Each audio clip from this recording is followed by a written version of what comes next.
बड़ी special good evening my dear friends. तो आज हम लोग बिहार पारा मेडिकल 2022 में जो होने वाला है उसके लिए जीव विज्ञान का महत्वपूर्ण बीबीआई क्वेश्चन यानी बायोलॉजी का महत्वपूर्ण बीबीआई यानी बोले तो एमबीबीआई क्वेश्चंस को करने वाले हैं। सीधा आपको एग्जाम को ये टारगेट करेगा क्वेश्चन। चलिए दोस्तों, यहाँ पे लिखा हुआ है आपको टेलीग्राम चैनल को ज्वाइन कर लेना है, फ्री ऑफ कॉस्ट है, कोई भी चार्जेस नहीं लगते हैं। इससे आपको फायदा क्या होगा, पीडीएफ जो है आपको टेलीग्राम पे पीडीएफ आपको Telegram replication of Manu channel पे अपलोड कर दिया जाता है, वहां से आप लोग डेली डाउनलोड कर सकते हैं। चलिए क्वेश्चन की तरफ बढ़ते हैं, लेकिन आपको यहां से आपको 7:30 बजे डेली जुड़ना है। क्या 7:30 बजे आप सभी को डेली जुड़ना है दोस्तों, 7:30 शाम में आप सभी को डेली जुड़ते रहना है। चलिए बढ़ते हैं अगला क्वेश्चन की तरफ दोस्तों।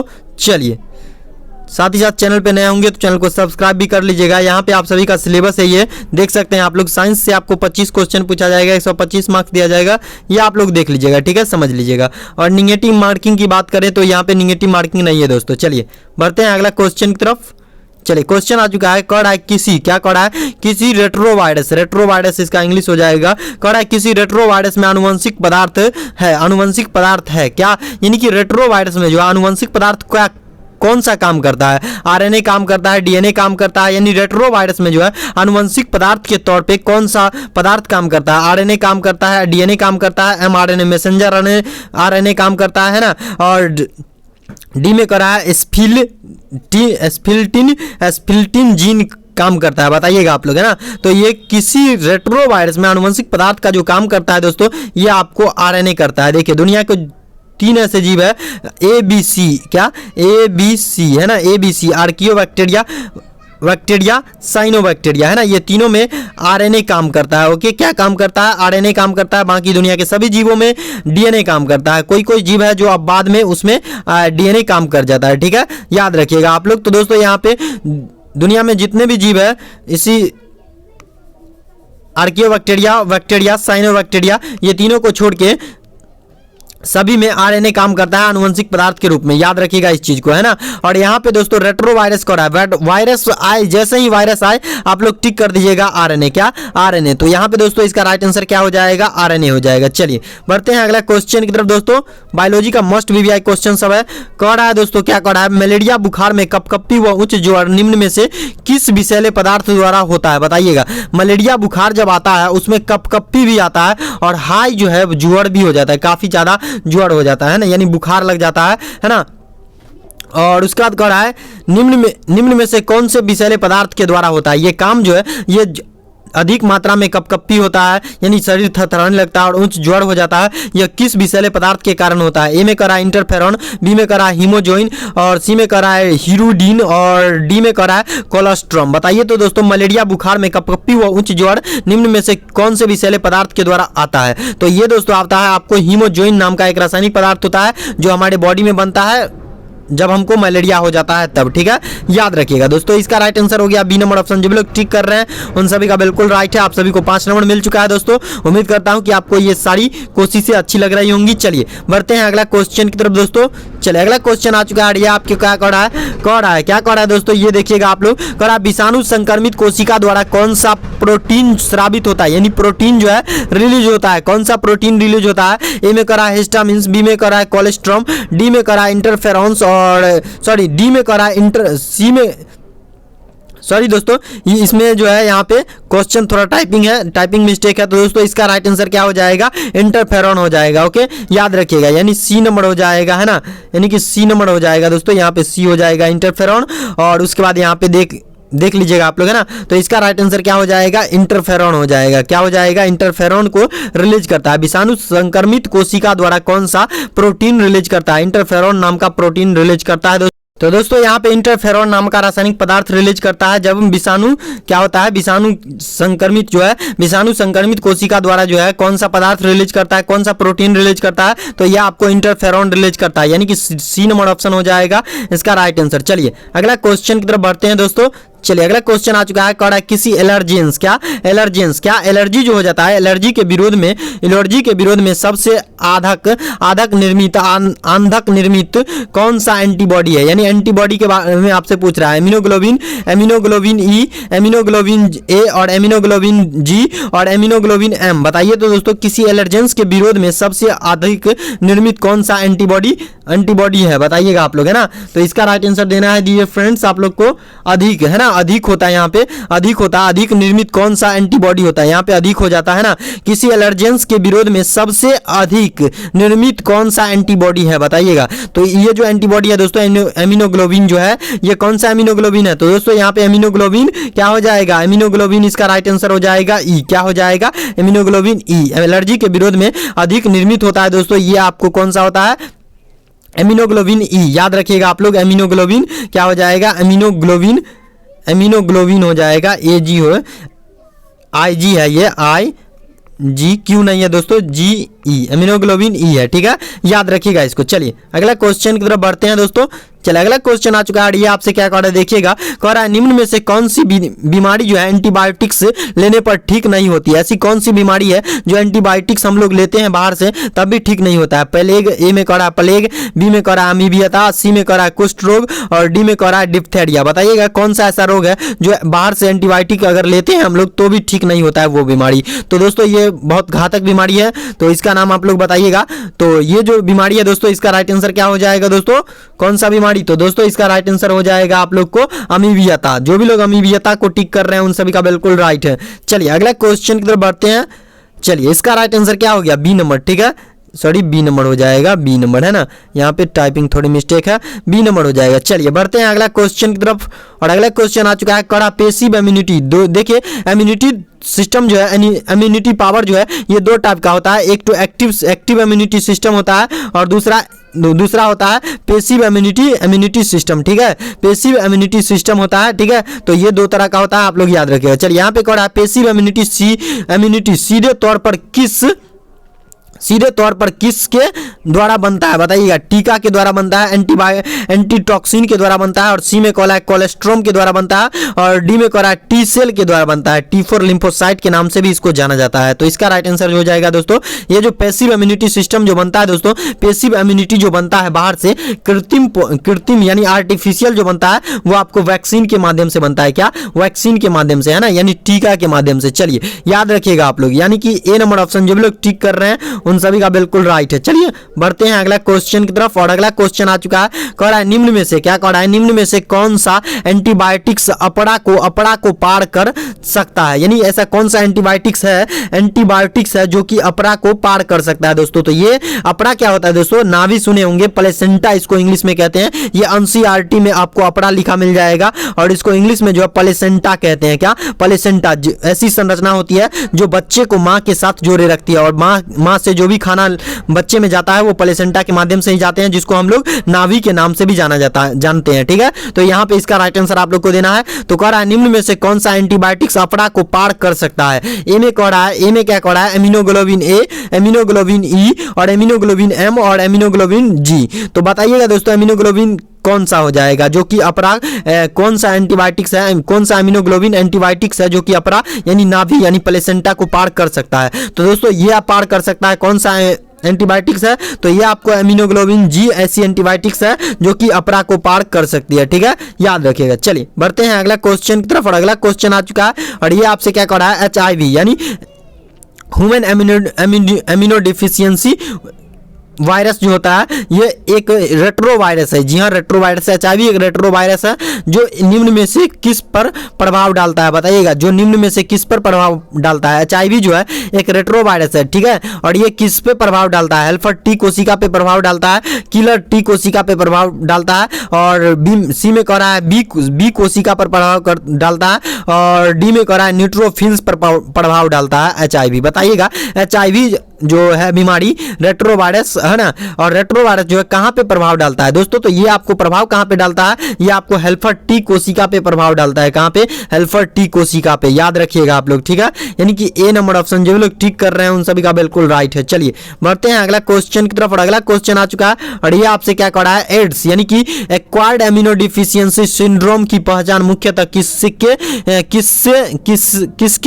किसने किया था?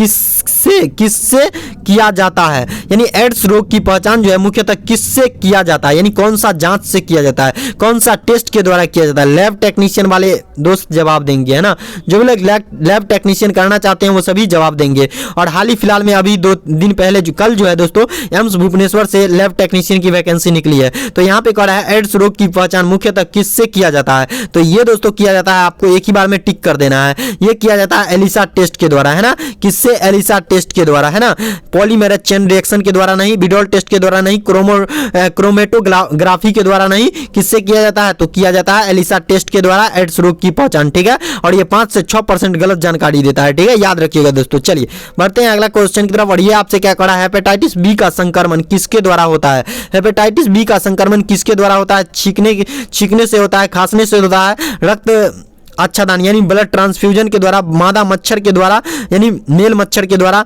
बताइएगा हेपेटाइटिस बी का संक्रमण किसके द्वारा होता है, यानी हेपेटाइटिस बी बीमारी जो है ये किसके द्वारा फैलता है, ये जो फैलता है दोस्तों ये आपको ब्लड ट्रांसफ्यूजन के द्वारा फैलता है, ठीक है, याद रखिएगा, किससे, ब्लड ट्रांसफ्यूजन यानी रक्त आच्छादन इसका हिंदी हो जाता है, तो यानी कि ब्लड ट्रांसफ्यूजन के द्वारा जो है ये फैलता है, किससे, ब्लड ट्रांसफ्यूजन के द्वारा, याद रखिएगा आप लोग। चलिए बढ़ते हैं अगला क्वेश्चन की तरफ।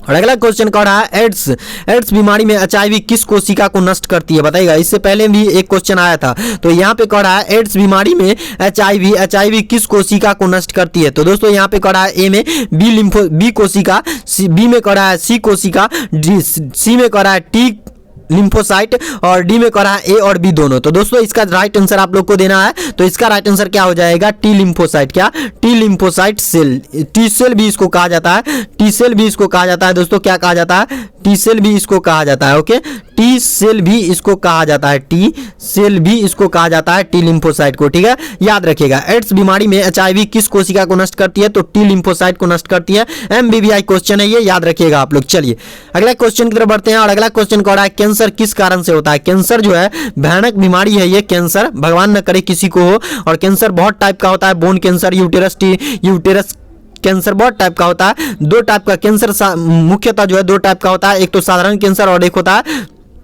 है ना मुख्य कैंसर, है ना, तो ये 2 टाइप का कैंसर होता है दोस्तों। और कैंसर किस बीमारी किस कारण से होता है ये आपसे यहाँ पे पूछ रहा है, कैंसर जो है दोस्तों किस कारण से होता है, ए में करा है जीवाणु के द्वारा, बी में करा है ऑन्कोजीन के द्वारा, सी में करा है जीवाणु द्वारा, और सॉरी ए और सी जो है दोनों एक ही ऑप्शन है, ठीक है, और डी में कह रहा है नन के द्वारा। तो दोस्तों इसमें राइट आंसर आप लोग को खोजना है, तो इसका राइट आंसर क्या हो जाएगा दोस्तों, इसका राइट आंसर हो जाएगा ऑन्कोजीन के द्वारा कैंसर होता है, ठीक है, ऑन्कोजीन के द्वारा, किसके कारण, ऑन्कोजीन के द्वारा जो है कैंसर रोग, भयानक रोग फैलता है, ठीक है, याद रखिएगा। चलिए अगला क्वेश्चन कर बढ़ते हैं। आपके नाम एक सीट इस साल कोई नहीं रोक सकता है, आप अगर बायोलॉजी का और फिजिक्स केमिस्ट्री बायो का अच्छे से क्वेश्चन कर लेते हैं तो दोस्तों, और जीके और साइंस जो है आप लोग एकदम स्ट्रॉन्ग करके रखिए, ठीक है। इसमें कह रहा है निम्न में से 13 नंबर क्वेश्चन कह रहा है निम्न में से कौन विषाणु जनित रोग है, हेपेटाइटिस, और बी में कह रहा है पोलियो, सी में कह रहा है एड्स, और डी में कह रहा है सभी, इनमें से कौन जो है विषाणु जनित रोग है, विषाणु के द्वारा फैलने वाला रोग है। तो दोस्तों ये जो रोग है दोस्तों इनमें से सभी, आपको ये हेपेटाइटिस बी भी जो है विषाणु के द्वारा फैलता है, पोलियो भी विषाणु के द्वारा फैलता है, एड्स तो विषाणु के द्वारा फैलबे करता है, और इसका राइट आंसर हो जाएगा इनमें से सभी। चलिए अगला क्वेश्चन की ओर बढ़ते हैं। और अगला क्वेश्चन कह रहा है बिडोल टेस्ट निम्न में से किस रोग की पहचान के लिए किया जाता है, बताइएगा आप लोग, लैब टेक्नीशियन वाले स्टूडेंट बताएंगे, ठीक है। ए में कह रहा है टाइफाइड रोग के लिए, बी में कह रहा है टीबी यानी ट्यूबरकुलोसिस के लिए, सी में कह रहा है कैंसर, डी में कह रहा है कुष्ठ रोग के लिए। विडोल टेस्ट निम्न में से किस रोग के लिए, रोग की पहचान के लिए कराया जाता है, तो ये दोस्तों आपको करवाया जाता है किस रोग के पहचान के लिए, तो ये आपको टाइफाइड रोग के पहचान के लिए कराया जाता है। ये आप लोग 12th में जरूर पढ़े होंगे, अगर 12th अच्छा से पढ़े होंगे तो। दोस्तों इसका राइट आंसर हो गया ए नंबर। चलिए ए नंबर ऑप्शन जो लोग टिक कर रहे हैं उन सभी का 100% 500% राइट आंसर है। चलिए बढ़ते हैं अगला क्वेश्चन की तरफ दोस्तों। अगला क्वेश्चन कह रहा है निम्न में से कौन विषाणु जनित रोग है, ए में करा है फ्लू, बी में करा है पोलियो, सी में करा है एड्स, और डी में करा है सभी। ये तो ऊपरे वाला क्वेश्चन रिपीट हो रहा है ना, तो चलिए यहाँ पे सभी टिक कर दीजिएगा, है ना। तो चलिए इसका राइट आंसर हो जाएगा सभी। चलिए अगला क्वेश्चन की तरफ बढ़ते हैं। अगला क्वेश्चन कह रहा है रेबीज के टीका की खोज सर्वप्रथम किसने की थी, एडवर्ड जेनर ने किया था, रॉबर्ट ब्राउन नामक वैज्ञानिक किए थे, लुइस पास्चर किए थे, डी में कह रहा है SL मिलर किए थे। तो रेबीज टीका जो बना, रेबीज एक बहुत खतरनाक बीमारी है जो कुत्ते के द्वारा हमारे बॉडी में प्रवेश करता है, रेबीज वायरस, ठीक है। और ये बहुत ही खतरनाक होता है, इसमें कुत्ता के नेता जो है चिल्लाने लगता है आदमी, ठीक है, याद रखिएगा इस चीज को।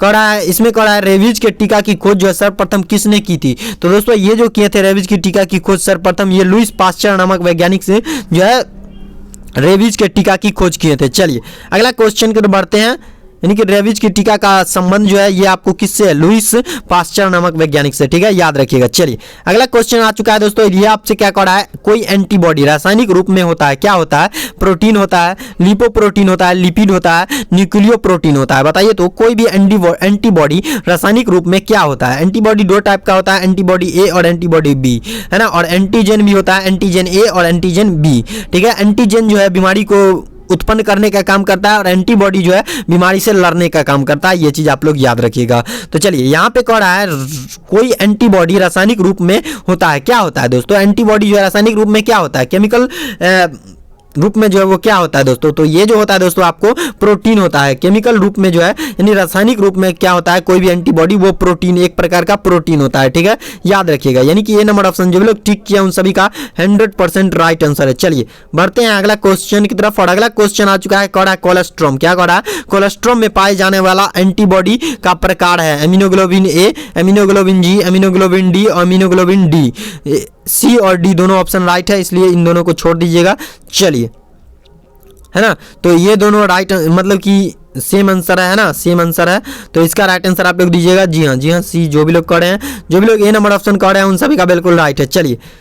चलिए ए नंबर जो भी लोग कर रहे हैं उन सभी का बिल्कुल राइट है, एमिनोग्लोबिन ए हो जाएगा। एंटीबॉडी का प्रकार जो है दोस्तों ये आपको एमिनोग्लोबिन ए है। कोलेस्ट्रॉम में पाए जाने वाला एंटीबॉडी का प्रकार जो है दोस्तों ये आपको एमिनोग्लोबिन क्या है, ए है, ठीक है, याद रखिएगा। चलिए अगला क्वेश्चन की तरफ बढ़ते हैं, और अगला क्वेश्चन आ चुका है, कड़ा मॉर्फिन तथा अफीम, मॉर्फिन तथा अफीम। मॉर्फिन ये बहुत ही नशीली ड्रग्स होती है, जो कि मॉर्फिन, कोकीन, हीरोइन होता है, कोकीन होता है, मॉर्फिन होता है, गांजा, भांग, चर्स, अफीम ये सभी होते हैं, और ये सभी जो है नशीली ड्रग्स यानी नशीली दवा इसको कहते हैं, ठीक है, हिंदी में। तो इसका राइट आंसर आप लोग को देना है, मॉर्फिन तथा अफीम किससे प्राप्त किया जाता है, यानी कि किससे पाया जाता है दोस्तों, तो ये पाया जाता है, आपको किससे पाया जाता है, जवाब दीजिएगा। ए में कह रहा है काला, सॉरी, तो इसका आप लोग एक प्लांट का नाम याद रखिएगा, पापाभर सोम, क्या,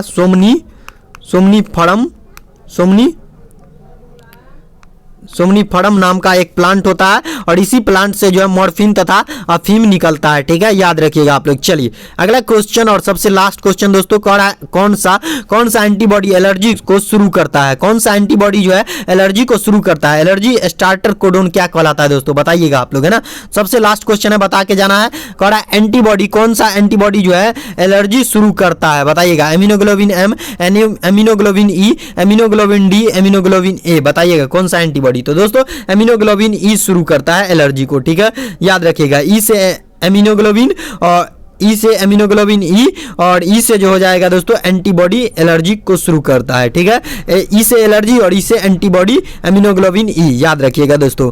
इसका राइट आंसर क्या हो जाएगा, यानी कि बी नंबर ऑप्शन, जो भी लोग टिक कर रहे हैं उन सभी का बिल्कुल राइट है। चलिए आज के लिए इतना ही रखते हैं दोस्तों, थैंक्स फॉर वॉचिंग। चैनल पर नए होंगे तो चैनल को सब्सक्राइब कर लीजिएगा, आगे भी आपको पैरामेडिकल से रिलेटेड ऐसी क्लासेस और वीडियोज मिलती रहेंगी दोस्तों। Thanks for watching my dear friends, मिलते हैं कल के क्लास में। Thanks for watching. चैनल पे नए होंगे तो चैनल को सब्सक्राइब जरूर कर लीजिएगा, और इस क्लास को लाइक कर दीजिएगा, और अपने व्हाट्सएप ग्रुप्स में शेयर जरूर कर दीजिएगा। Thanks for watching my dear friends.